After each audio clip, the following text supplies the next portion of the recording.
Oi, meu nome é Ana Júlia e hoje, para a matéria de execução e cumprimento de sentença civil, lecionado pelo professor Pedro Donel, nós vamos tratar sobre a citação do devedor e do arresto à luz dos artigos 827 e 828, que constam na seção 2 do capítulo 4, denominado Execução por Quantia Certa do Código de Processo Civil.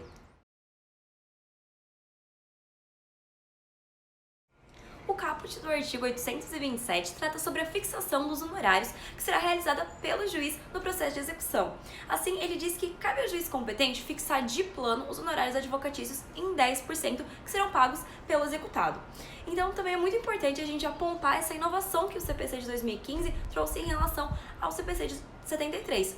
Isso porque o CPC antigo, no seu artigo 652-A, trazia apenas o dever de fixação dos honorários. Então, quando o novo CPC trouxe essa determinação, o legislador fez com que fosse estimulado, pelo juiz a fixação dos honorários advocatícios no plano de 10%. E assim, Daniel Amorim entende também como positiva a nova previsão do CPC, na medida em que permite a fixação dos honorários também nos embargos de execução. Ou seja, tendo a oposição de embargos, já tem decisões do Superior Tribunal de Justiça que reconhecem a existência de duas ações, uma de execução e uma de embargos, assim admitindo a fixação de duas verbas de sucumbência, uma em cada ação, mas limitando o valor total a 20% do valor executado.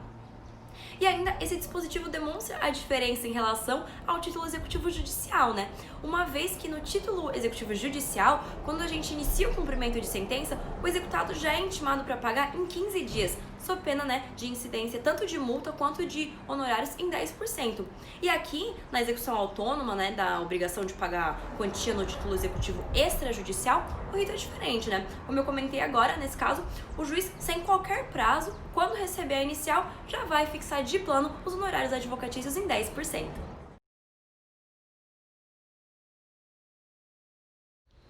No parágrafo 1º, a gente já tem aquela promoção do judiciário, pague em 3 dias e leve pela metade do preço.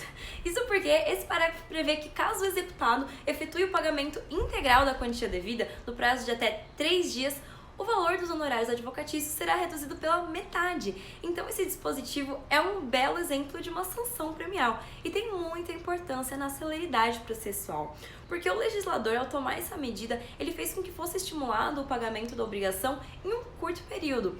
Então ele trouxe a possibilidade de uma menor duração nos processos de execução.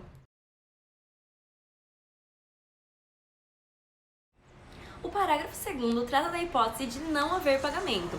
Então, quando isso acontece, por exemplo, caso o executado oponha embargos à execução, que no caso é a defesa típica do executado, e esses embargos sejam rejeitados, o valor vai poder ser elevado em até 20%.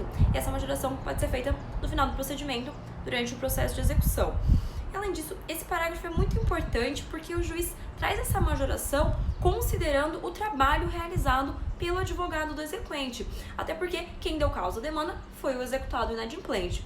Então, essa valorização do trabalho do advogado é essencial quando a gente pensa que o processo de execução, apesar de ter a possibilidade de ser curto, no caso de uma penhora de dinheiro, ele também pode se estender por muito tempo quando a penhora recai, por exemplo, sobre bens móveis e imóveis.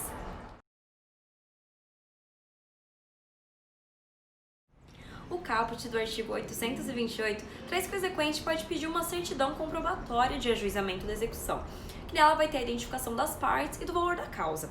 Então, essa certidão vai ser útil para o exequente para fins de averbação no registro de imóveis, de veículos, com Detran ou qualquer outro registro de bens sujeitos a penhora, arresto ou indisponibilidade, visando dar publicidade à existência da execução.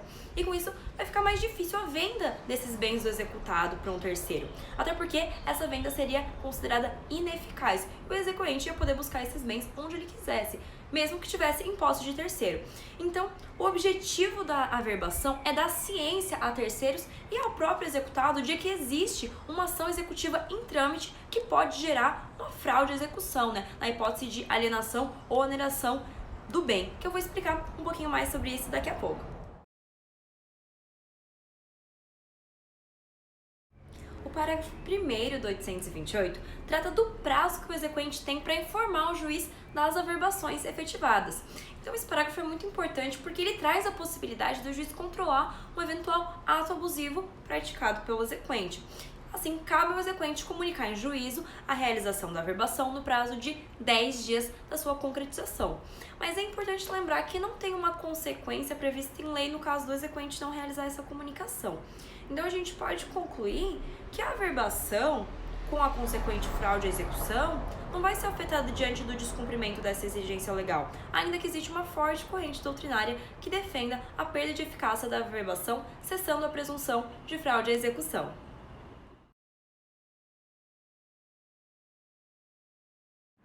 O parágrafo 2º traz a necessidade do exequente de cancelar as averbações relativas aos bens não penhorados, nesse caso com um prazo de 10 dias, depois de formalizada a penhora sobre os bens que cobrem o valor da dívida. Então é importante a gente apontar a mudança que o novo CPC trouxe, que foi novamente em relação ao prazo em face do CPC antigo. Então, assim como eu mostrei nos parágrafos anteriores, essas mudanças em relação ao prazo são muito importantes, porque trazem uma maior segurança jurídica e uma maior celeridade processual.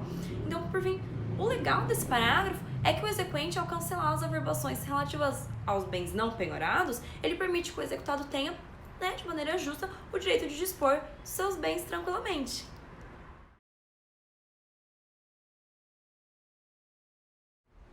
Como eu acabei de explicar, o exequente tem que providenciar o cancelamento das averbações dos bens não penhorados. Então, se o exequente não fizer nesse prazo, o parágrafo 3º prevê que o magistrado tem que determinar esse cancelamento. Isso pode ser feito por requerimento do executado ou inclusive de ofício. E nesse caso vai ser possível, muito provavelmente, verificar que o exequente fez algumas averbações sobre mais bens do que era necessário. Então a gente pode entender até como um indício de que esse ato foi manifestamente indevido, se encaixando nos termos do 5º parágrafo desse artigo.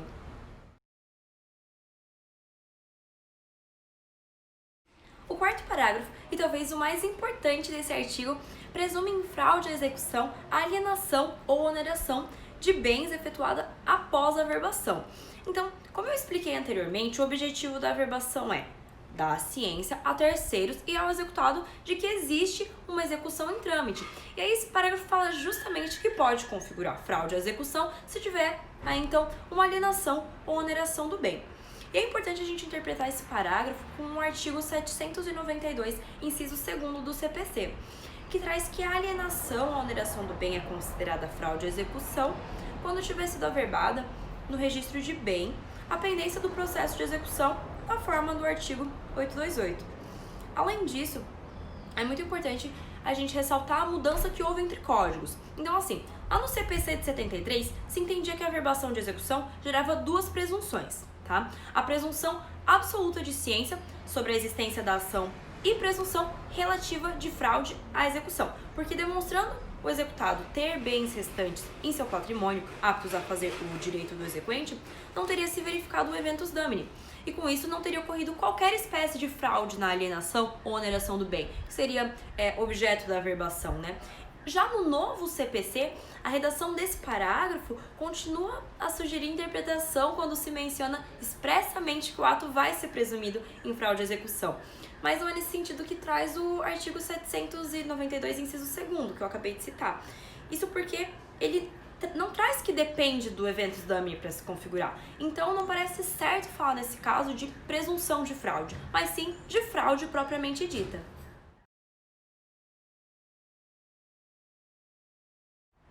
Por fim, o parágrafo 5º trata da hipótese de uma averbação manifestamente indevida, isto é, a penhora de bens manifestamente impenhoráveis ou ainda averbações excessivas considerando o valor dos bens. Além disso, no caso de um não cancelamento no prazo legal e se for determinado pelo juízo, o exequente vai ter que indenizar a parte contrária.